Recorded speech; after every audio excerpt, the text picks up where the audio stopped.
Welcome back. நேற்றைய தினம் நாடாளுமன்றத்தில் நிறைவேற்றப்பட்ட காணாமல் போன ஒரு அலுவலகத்தை ஏற்படுத்துவதற்கான நிரந்தர அலுவலகம் ஒன்றை ஏற்படுத்துவதற்கான சட்டமூலம் பாராளுமன்றத்தில் நிறைவேற்றப்பட்டிருக்கிறது. இந்த சட்டமூலத்துக்கு தெற்கில் இருக்கக்கூடிய இனவாத சக்திகளும் அரசியல்வாதிகளும் எதிர்ப்பு தெரிவித்திருக்கிறார்கள். அந்த நிலையிலும் கூட இலங்கை அரசாங்கம் இந்த சட்டமூலத்தை நிறைவேற்றிருக்கிறது. இதனை தமிழ் தேசிய கூட்டமைப்பு முழு மனதுடன் வரவேற்றிருக்கிறது. இது தொடர்பாக தமிழ் தேசிய கூட்டமைப்பின் நாடாளுமன்ற உறுப்பினரும் தமிழ் தேசிய யாழ் மாவட்ட நாடாளுமன்ற உறுப்பினரும் தமிழ் தேசிய கூட்டமைப்பினுடைய பேச்சாளருமான எம்.ஏ. சுமந்திரன் அவர்கள் நாடாளுமன்றத்தில் உரையாற்றினார். This is an important step that the government please has allow taken. Honorable Sumantiran to speak, please. And we Go ahead with Honorable Sumantiran. Congratulate the government for taking this first baby step in the process of reconciliation in the country. The honorable MPs of this August Assembly will agree that whatever steps that are taken for reconciliation must be founded upon the truth. There cannot be reconciliation without ascertainment of the truth. And in this process,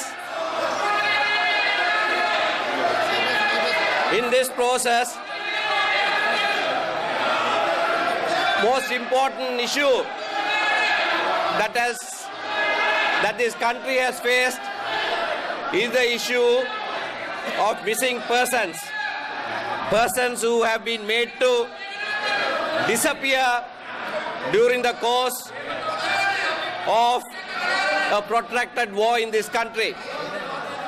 Over these last several years, there have been many instances when people just disappeared. White vanning has now entered the dictionary as a verb. Being white vanned is now a common word. To that extent, steps were taken by those in power extrajudicially to deal with anyone who dared to dissent from the country. இந்த தீர்மானத்தை, இந்த சட்டமூலத்தை தமிழ் தேசிய கூட்டமைப்பு முழுமையாக வரவேற்றிருக்கிறது. நல்லிணக்கத்தை நோக்கிய பாதையில் ஒரு முதலாவது அடி, வரவேற்கத்தக்க படி என்றும், குறிப்பாக நல்லிணக்கம் என்பது உண்மைகளை மறைத்துவிட்டு ஏற்படுத்தப்பட முடியாது என்றும், எவ்விதமான நல்லிணக்க நடவடிக்கைகளுக்கும் உண்மையை கண்டறிய வேண்டியது என்பது மிகவும் அடிப்படையானது என்றும் தமிழ் தேசிய கூட்டமைப்பினுடைய பேச்சாளரும் யாழ் மாவட்ட பாராளுமன்ற உறுப்பினருமான சுமந்திரன் அவர்கள் ஆணித்தரமாக தெரிவித்திருக்கிறார். அவர்கள் கருத்து தெரிவிக்கும் போதும் சிங்கள இனவாதிகள் அல்லது மஹிந்த ராஜபக்சவுக்கு ஆதரவான பாராளுமன்ற உறுப்பினர்கள் அவருக்கு எதிராக குரல் கொடுப்பதை காணக்கூடியதாக இருந்தது. அத்துடன் வெள்ளை வேன் என்பது மிகவும் நோட்டோரியஸ், மிகவும் பயங்கரமான ஒரு சிம்பலாக, அதாவது ஒரு அடையாளமாக இலங்கையில் பார்க்கப்படுகிறது என்றும், அது இப்போது ஒயிட் வேன் அது ஒரு வினைச்சொல்லாகவே அரிச்சுவடியில் சேர்க்கப்பட்டிருப்பதாக அவர் தெரிவித்திருக்கிறார். ஆகவே இந்த வகையில் இலங்கை அரசாங்கத்தினுடைய இந்த நடவடிக்கையை தாம் முழுமனதாக வரவேற்பதாக தெரிவித்திருக்கிறார். இது முழுமனதாக வரவேற்கக்கூடிய ஒரு விடயமா? தமிழ் தேசிய கூட்டமைப்பினுடைய அரசியல் நகர்வை நீங்கள் எப்படி பார்க்குறது இந்த விடயத்தில்? இப்போ இந்த பில் வர முதல் தமிழ் பாதிக்கப்பட்ட மக்களும், அடுத்தது ஹியூமன் ரைட்ஸ் ஆர்கனைசேஷன்ஸும், சிவில் நார்த் அண்ட் சவுத் ரெண்டில் அவங்க ஒரு காரணம் நிச்சயம் மிக தெளிவாக சொன்ன கதை இருக்குது. அது வந்து that they were not consulted in the process of drafting this bill உண்டு. அதாவது வந்து இந்த சட்டமூலம் தயாரிக்கப்படும் போது பாதிக்கப்பட்டவர்கள் வடக்கிலும் சரி தெற்கிலும் சரி தாங்கள் முழுமையாக கலந்துரையாடப்படவில்லை என்று அவர்கள் தெரிவித்திருந்தார்கள். அடுத்தது வந்து now you have this task force which is going around the country collecting information and asking for their ideas of how the reconciliation process should go on. அப்போ அதுக்கு நிச்சயமாக நார்த் அண்ட் ஈஸ்ட் மக்கள் ஒரே இன் ஒன் வாய்ஸ் அவங்க சொன்னது வந்து எங்களுக்கு காசு வேண்டாம், எங்களுக்கு கம்பன்சேஷன் வேண்டாம், எங்கள்கிட்ட காணாமல் போன ஆள்கள் எங்கே தேடித்தாங்கோ. அடுத்து முக்கியமாக அவங்க சொன்ன கந்து வந்து வி வாண்ட் ஜஸ்டிஸ் உண்டு, எங்களுக்கு நீதி வேண்டும். இப்போ இந்த ஆஃபீஸ் நிச்சயமாக சொல்கிறது வி வாண்ட் கிவ் ஜஸ்டிஸ் உண்டு. அந்த வார்த்தையே சொல்கிறது இல்லை. But they are saying that there won't be any judicial. நான் இதில் இப்போ எங்களுக்கு தெரியும் கமிஷன் ஒன்று போட்டால் ரிப்போர்ட்ஸ் வாரது கடைசியாக, இன்டரிம் ரிப்போர்ட்ஸ் வாருது, ரிப்போர்ட்ஸ் முழுகா வாருது. இப்போ நாங்கள் பார்த்து கொண்டு இருக்கிறது அந்த ரிப்போர்ட்ஸ் வாரைக்கு யார் இது செஞ்சினது, என்ன முடிவுக்கு வர இயலுமுண்டு. ஆனால் இந்த பில்லு அந்த ரிப்போர்ட் பற்றி நிச்சயமாக சொல்லியிருக்கு. இதுக்கு தான் இந்த ரிப்போர்ட் வேறுமுண்டு. If I read it, interim reports and reports shall only be issued to facilitate the issuance of certificates of absence. காணாமல் போக்குவதற்கான அந்த சான்றிதழை வழங்குவது, காணாமல் போனவர்கள் தெரிவிக்க அது உறுதிப்படுத்தும் சான்றிதழ்களை வழங்குவதற்காகத்தான் அந்த அந்த அந்த அறிக்கைகள் அதுக்கு தான் இட்டு செல்லும். If you look at the beginning, இது சொல்கிறாங்க we will trace the people. நாங்கள் இவங்களை தேடி போவோம், இவங்களுக்கு என்ன நடந்ததுன்னு. அதுக்கு பின்னே நம்மளோட ரிப்போர்ட்டில் அவங்களுக்கு சர்டிஃபிகேட் கொடுப்போம், நாங்கள் சர்டிஃபிகேட் தருவோம்ண்டு. இப்போ இது பாதிக்கப்பட்ட மக்கள் கேட்டது இதா? இது இல்லை. எங்களுக்கு நீதி வேணுமென்று தான் பாதிக்கப்பட்ட மக்கள் அழுது 2009 7 வருஷம் சொன்னது. தமிழ் மக்கள் மட்டும் இல்லை, இப்போ சிங்கள மக்கள் மத்தியில் அங்கே நீதி வேணும் தமிழ் மக்கள் போல அழுறது இல்லை. அவங்களே போய் விட்டு இருக்கிறாங்க. ஏன் தெரியுமா? அவங்களோட நீதி வேணும்னு சொன்ன ஆள்களே போயிட்டு பாராளுமன்றத்துக்கு போயிட்டு ஜனாதிபதியும் ஆகினாங்க தானே. அதுக்கு பின்னே சரி, அது அவங்களுக்கு நீதியாக இருந்தாலும் எனக்கு தெரியாது. எந்த யார் சார் காணாமல் போனால் அது எனக்கு நீதி இல்லை. எனக்கு நீதிண்டா யார் கொண்டு போனது, அது ஏன் கொண்டு போனது, அந்த கொண்டு போனது ஆளுக்களுக்கு நீதி என்ன செய்கிறதுன்னு தான் நான் கேட்குறது. அப்போ அதே தான் தமிழ் மக்கள் முழுகா 1000 கணக்கான தமிழ் மக்கள் அதான் கேட்குது. அது இதில் இல்லை. அதுக்கு அதே வேளை இதில் ஒரு முக்கியமான கதை இருக்குது. அந்த சிபிஐ போட்ட கதையும் இருக்குது. இந்த மிஸ்ஸிங் பர்சன்ஸ் எந்த இடத்துல நடந்ததுன்ற கதை இருக்குது. சரி, அப்போ அதுக்கு டைம் ஃப்ரேம் இல்லை தானே. ஆனால் இந்த OMP பில்லு இந்த அலுவலகத்தை உருவாக்குற சட்டத்தில் சொல்கிறாங்க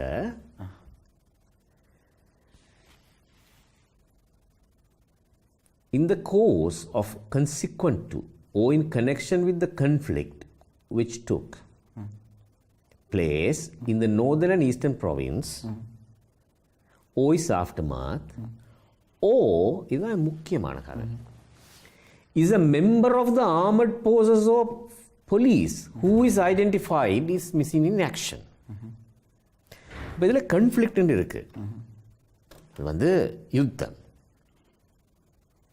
அப்போ மிஸ்ஸிங் இன் ஆக்ஷன் போன போலீஸ் ஓ ஆர்மி அவங்களும் இந்த மிஷினுக்கு வேற எஸ் தட்ஸ் ரைட். அதாவது யுத்தத்தின் போது படையினர்கள் இந்த வடகிழக்கில் போரில் ஈடுபட்டு காணா போன படையினர்களும் இதில் உள்ளடக்கப்படுவார். காணா போனதில்லை மிஸ்ஸிங் இன் ஆக்ஷனில். சரி, it's perfect to do that. ஏன் தெரியுமா?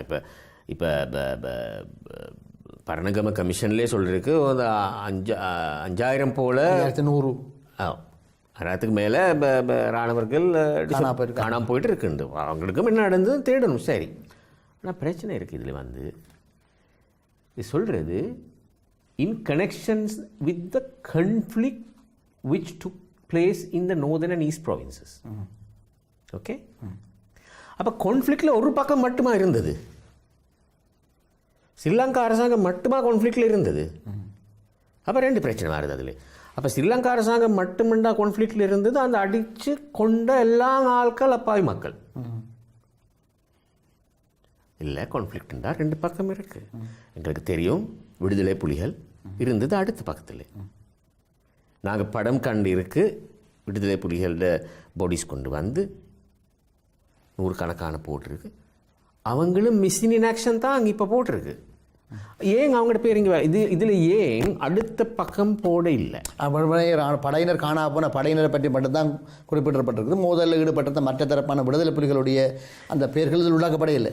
It is not mention that the LTTE, the Liberation Tigers, have not been mentioned here as part of the conflict, who would have also gone missing in action. நிச்சயமாக இது முக்கியமான விடம் பண்டாரா. என்னென்னு கேட்டால், இது தொடர்பாக இது தமிழ் அரசியல் கைதிகளோ அல்லது தமிழர்களுடைய நலன்களை பேசப்படும் எந்த பிரதிகளோ இந்த விஜயத்தை முன்வைக்க இல்லை. என்னென்னா கனவேர் இதில் அதில் முக்கியமானவர்கள் இந்த இந்த சட்டமூலத்தை வரைவதில் உள்வாங்கப்பட்டிருக்கிறார்கள்.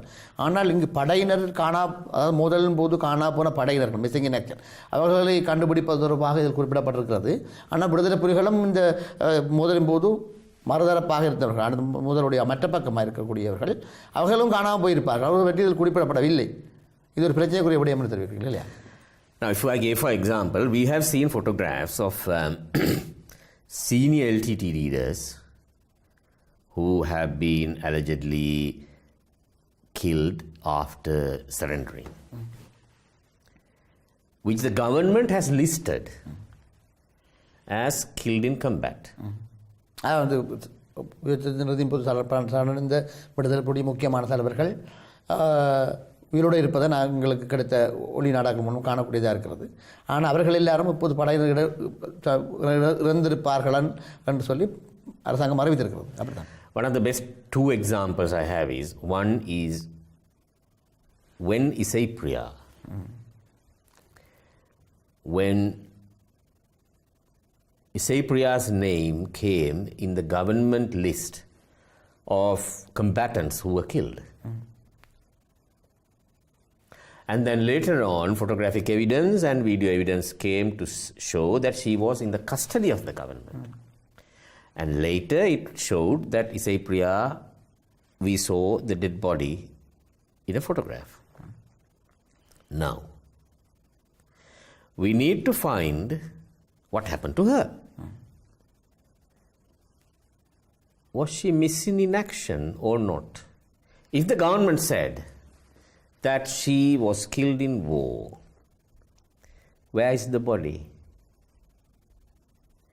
Because as far as I know, I am not expert on international law, but as far as I know, if someone died in combat, one party has to hand over the body to the other party or the relatives. So where have all these bodies gone? So are they going to be missing in action, disappeared, or where? அதுக்கு இதில் பதில் இல்லை எனக்கு. ஆனால் the government has clearly said that it is going to look into what happened to the soldiers and policemen. So இது எனக்கு கவலையாக இருக்குது. ஏன் அப்போ அது, because at the end it says it's going to give certificates and compensation and reparation. No law will be enacted against whoever did. Now, ஆனால் இந்த சட்டமூலத்தை அமெரிக்காவும் கனடாவும் இலங்கைக்கு முழுமையாக சர்வதேச தரப்பில் பொருளாதார ரீதியாகவும் அரசியல் ரீதியாகவும் அல்லது ராஜேந்திர ரீதியாகவும் உதவி புரிஞ்சு வர ஐநா தீர்மானத்தை நிறைவேற்றுறதுக்கு முன்பு குரல் கொடுத்த முன்பு நடவடிக்கைகள் எடுத்த அமெரிக்கா இதனை வரவேற்றிருக்கிறது. நிஷா பிஸ்வால் அவர்கள் தனது சமூக வலைத்தளத்தில் ட்விட்டரில் சொல்லியிருக்கிறார், இது ஒரு முக்கியமான நடவடிக்கை, இது முன்னேற்றமான நடவடிக்கைன்னு சொல்லி. மேத்துல் கேஷாப் இலங்கைக்கான அமெரிக்காவுடைய தூதுவர் அவரும் இதனை வரவேற்றிருக்கிறார். கனடாவுடைய அதாவது தூதுவரும் வரவேற்றிருக்கிறார். ஆகவே சர்வதேசமும் இதனை வரவேற்று தான் இருக்கிறது. இது இப்போ பாதிக்கப்பட்ட மக்களோட வாக்கில் இருந்து வந்த டிஎன்ஏயும் வரவேற்கிறது. இதில் நல்லா இருக்குது இது. Okay, the first thing here is, at least for the first time in Sri Lankan history, a government and the parliament itself has accepted that there is a big elephant in the room called disappearances, or what they call missing people, and they have a duty to address it. Now that is something we have to accept as something happening good. Now, America, you said, Canada, you said, right? Those countries. Do you think their job is to see how good governance is running in another country so far in the world? No. They have to now get away from this problem. They were also part of this problem. Now they have brought a solution within the UNHRC as the Sri Lanka resolution. So they want to see it implemented part by part. They had to prove that this government, which they are going to have trade partnerships, which they are going to fund, and which they want to call to their cities and make friends with, is going on the right way. ஒரு ராஜேந்திர நகர்வாகத்தான் இலங்கை அரசாங்கத்துக்கு ஒரு நல்ல பேரை தேடி கொடுப்பதற்காகவும் இலங்கையில் உண்மையிலேயே நீதி நியாயம் பாதிக்கப்பட்டவர்களுக்கான தீர்வு கிடைக்கும் என்பதில் இந்த சர்வதேச பங்காளிகள், இலங்கையினுடைய சர்வதேச பங்காளிகள் உறுதியாக இல்லை என்று சொல்ல முடியல. அப்படித்தான். Yeah, because the whole issue, even forget, just leave the Tamil issue aside. Even when Maithripala Sirisena and Ranil Wickramasinghe was brought into power, one of the key issues even in the south was rule of law and order. சட்டம் ஒழுங்கு தான் முக்கியமான விஷயமா இருக்கு. So without making the rule of law and order proper and stabilized, you can't have piecemeal stuff. ஆனால் இது இந்த விடயத்தில் இலங்கையுடைய முன்னாள் ஜனாதிபதி இப்போ நல்லெண்ணக்க செயலணிக்கான தலைவராக இருக்கிறார். நேற்றைய தினம் யாழ் மாவட்டம் சென்றிருக்கிறார். அங்கு பிரதேச அலுவலகத்தில் இடம்பெற்ற கூட்டத்தின் பின்னர் அவர் அங்கு மக்களிடம் உரையாற்றியிருக்கிறார். அதன் போது வடமாகாண சபை என்னுடைய முதலமைச்சர் விக்னேஸ்வரன் அவர்கள் அவருக்கு முன்னால் வைத்து சில முக்கியமான தரவுகளை அங்கு பதிவிட்டிருக்கிறார். அதற்கு பார்த்துவிடுமே. சர்வதேச நாடுகளுடன் சேர்ந்து ஜெனீவா தீர்மானத்தை நடைமுறைப்படுத்தவும் அவர் உதவி புரிய வேண்டும் என்று இத்தருணத்திலே கேட்டுக்கொள்கின்றேன். போர்க்குற்ற விசாரணை உரியவாறு பாரபட்சமின்றி நடைபெற்றால்தான் தேசிய ஒருமைப்பாடும் நல்லிணக்கமும் உருவாகலாம் என்பதை நான் கூறி அம்மையார் தெரிந்து கொள்ள வேண்டியதில்லை. நடந்து முடிந்தனவற்றிற்கு பரிகாரம் காணாமல் எமக்கு எவ்வளவுதான் நன்மைகளை பெற்றுக் கொடுத்தாலும் அவை எம்மை திருப்திப்படுத்தாது என்பதை அன்புடன் அம்மையாருக்கு சொல்லி வைக்கின்றேன். சமாதானத்துக்கான முன்னுரிமை அச்சு பார்க்குருவின், அதாவது பீஸ் பில்டிங் மெட்ரிக்ஸ், இப்பொழுதுதான் அம்மையாருடன் பேசிக்கொண்டிருந்தேன். பீஸ் பில்டிங் மெட்ரிக்ஸ் பிரதி ஒன்று எமக்கு ஐக்கிய நாடுகள் சபை பதிவிட பிரதிநிதியால் அனுப்பப்பட்டிருந்தது. நிலை மாற்றத்துக்கான நீதிமுறை டிரான்சிஷனல் ஜஸ்டிஸ், நல்லிணக்கம் ரெக்கன்சிலியேஷன், ஆட்சி முறை கவர்னன்ஸ், மீள்குடியேற்றமும் நிரந்தர தீர்வும் ரீசெட்டில்மெண்ட் அண்ட் டியூரபிள் சொல்யூஷன்ஸ் என்ற தலையங்கங்களின் கீழ் குறித்த கருத்தாவணம் அமைந்துள்ளது. அதில் போர்க்குற்ற விசாரணை சம்பந்தமாகவோ அதனை வழிநடத்துதல் சம்பந்தமாகவோ எதுவும் குறிப்பிடப்படவில்லை. குதிரைக்கு முன் கருத்தையை பூட்டுவது போல் குறித்த ஆவணம் இருக்கின்றது. ஆகவே இந்த நாட்டின் ஜனாதிபதியாக 10 வருடங்கள் கடமையாற்றிய எங்கள் மதிப்புக்குரிய சந்திரிகா அம்மையார் அவர்கள் இந்த குறையை தீர்க்க வழிவகுக்க வேண்டும். சர்வதேச நீதிபதிகளின் பங்கேற்பை உறுதி செய்ய வேண்டும். சர்வதேச வழக்கு நடத்துனர்களை உள்ளேற்க வேண்டும். சர்வதேச போர்க்குற்றங்களை எமது அரசியல் யாப்பின் 13 உபபிரிவு 6ஆம் ஷரத்தின் கீழ் எமது சட்டவாக்கத்துடன் சேர்த்துக்கொள்ள நடவடிக்கைகள் எடுக்க வேண்டும். அவ்வாறு செய்து நீதியான போர்க்குற்ற விசாரணையை உறுதி செய்யாது வெறும் பொருளாதார நன்மைகளை எமது மக்களுக்கு அளிப்பது அவர்களை விலைக்கு வாங்குவது போன்று அமையும். பண்டாரா இதை பார்த்தீங்கன்னு சொன்னால் உண்மையாகவே மிக குறுகிய ஒரு 2 நிமிடத்திற்குள் இலங்கையினுடைய நீதி கட்டமைப்பு தொடர்பாக மிகவும் நன்கறிந்த முன்னாள் நீதியரசர் விக்னேஸ்வரன் அவர்கள் இப்போது முதலமைச்சராக இருக்கிறார். முன்னாள் ஜனாதிபதி சந்திரிகா அம்மையாருக்கு முன்பதாகவே வைத்து இலங்கை அரசாங்கம் செய்ய வேண்டிய முக்கியமான கடப்பாடுகள், சர்வதேசத்தினுடைய உதவியுடன் செய்ய வேண்டிய முக்கியமான தேவைகளை, மக்கள் சார்பில் எடுக்க வேண்டிய நடவடிக்கைகளை அவர் இங்கு பட்டியலிட்டிருக்கிறார். இது இலங்கை அரசாங்கம் சர்வதேசத்தை கண்களின் மீது மண்ணை தூவி விட்டு இந்த நல்லிணக்கம் என்ற ரீதியில் இந்த போர்க்குற்ற விசாரணைகளை மழுங்கடித்த செய்தல் அல்லது கைவிட்டு விடுதல் அல்லது தமிழ் அரசியல்வாதிகள் தரப்பில் இருக்கக்கூடிய முன்வைக்கக்கூடிய ஒரு குற்றச்சாட்டு கண்டுகிட்டால் அவர்கள் நீதிக்காக அல்லது தமிழ் மக்களுடைய சமாதானத்துக்காக இந்த போர்க்குற்ற விசாரணைகளை கைவிட்டு விடலாம் என்ற ஒரு அடிமனதில் ஒரு பயம் இருப்பதாக முதலமைச்சர் அவர்கள் அடிக்கடி தெரிவித்து வருகிறார். ஆகவே இந்த சந்தர்ப்பத்தில் இந்த office of the missing person, அதாவது காணாப்போன அலுவலகம் ஐநா தீர்மானத்தை நிறைவேற்றுவதில் ஒரு ஒரு ஒரு ஒரு முன்னகர்வாகத்தான் அதை பார்க்க முடியும். ஆனால் இலங்கை அரசாங்கத்தை பொறுத்தவரை, இலங்கை வரலாற்றை பொறுத்தவரையில் பார்த்தீங்கன்னா இலங்கை அரசியலமைப்பில் மிகவும் காத்திரமான சில நன்மையான விடயங்கள் இருக்கின்றன. 13வது திருத்தச் சட்டம் நீங்கள் கூறியது போல தமிழர்களுக்கான முழுமையான தீர்வை வழங்காவிட்டாலும் கூட அதில் போலீஸ் அதிகாரங்கள், காணி அதிகாரம் போன்ற அதிகாரங்கள் இருக்கின்றன. அதனை நடைமுறைப்படுத்துவதற்கு இலங்கை அரசாங்கம் முன்வரவில்லை. ஆகவே எவ்வாறு ஒரு நன்மையான திறமையான சட்டமாக இருந்தாலும் கூட அது நடைமுறைப்படுத்தாவிட்டால் திரும்ப இந்த பிரச்சனை வரத்தான செய்யும் இல்லையா?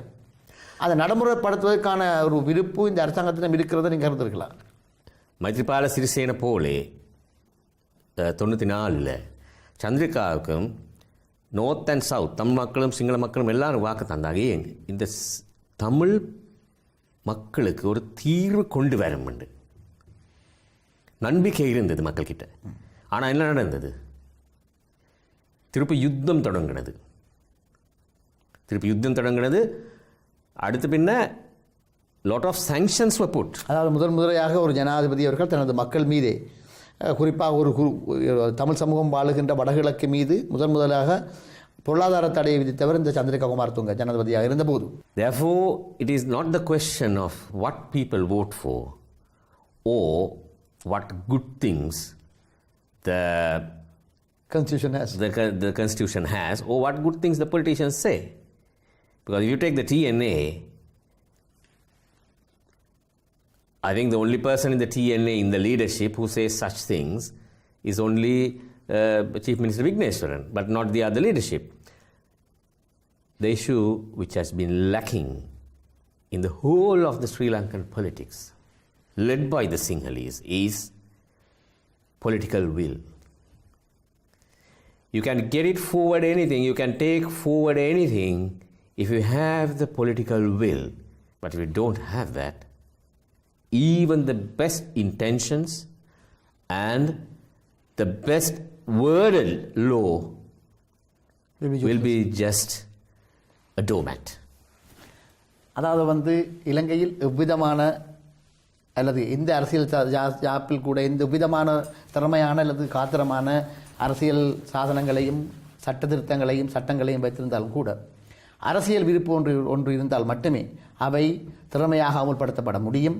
அவை மக்களுக்கு நன்மை வைக்கக்கூடிய, குறிப்பாக போரினால் பாதிக்கப்பட்ட, போரின் கோரங்களுக்கு முகம் கொடுத்த தமிழ் மக்களுக்கு சாதகமாகவும் நீதியை வழங்கக்கூடியதாகவும் இருக்கும் என்று பண்டார அவர்கள் இருக்கிறார். ஆகவே ஏனென்றால் குறிப்பாக சந்திரிகா அவர்கள் அவர் தனது காலத்தில் அவரையும் சமாதானத்தினுடைய ஒரு தூதுவராகவும் தேவதையாகவும் தமிழ் மக்கள் பார்த்தார்கள், சிங்கள மக்களும் பார்த்திருந்தார்கள். ஆனால் அந்த 10 வருட காலத்தின் போது தமிழ் மக்களுக்கு கிடைத்ததெல்லாம் மிக மோசமான கொடூரமான இராணுவ தாக்குதல்களும் பொருளாதார தடைகளும் மட்டுமே. ஆகவே இந்த அரசாங்கம் கூட தமிழ் மக்களால் மிக விரும்பி பார்க்கப்படுகிறது. ஆகவே அவர்கள் தொடர்ந்தும் தமிழ் மக்களுடைய அந்த நீதி தேடலில் காத்திரமான பங்களிப்பை வழங்குவார்களா, அரசியல் ஜாபில் இருக்கக்கூடிய சட்டங்களை நேர்முறையாக அமல்படுத்துவார்களா? இப்போது கூட அந்த காணாமப்போர் அலுவலகத்துக்கான அந்த சட்டம் நிறைவேற்றப்பட்டிருக்கிறது. அதனை முழுமையாக நடைமுறைப்படுத்தும் அந்த அரசியல் விருப்பு இந்த அரசாங்கத்துக்கு இருக்கிறதா என்பதை அதை நடைமுறைப்படுத்தும் பாணியில் அல்லது நடைமுறைப்படுத்தும் தன்மையில் தான் அந்த அரசியல் வெறுப்பு குறித்த இந்த அரசாங்கத்தினுடைய தன்மையை அறிய முடியும் என சந்தன கீர்த்தி பண்டார சிரேஷ்ட ஊடகவியலாளர் அவர்கள் தெரிவிக்கிறார். நல்லது நேயர்களே, மற்றொரு நிகழ்ச்சியில் சந்திக்கும் வரை உங்களிடமிருந்து விடைபெற்றுக் கொள்ள நான் P.Karunakharan. நன்றி, வணக்கம்.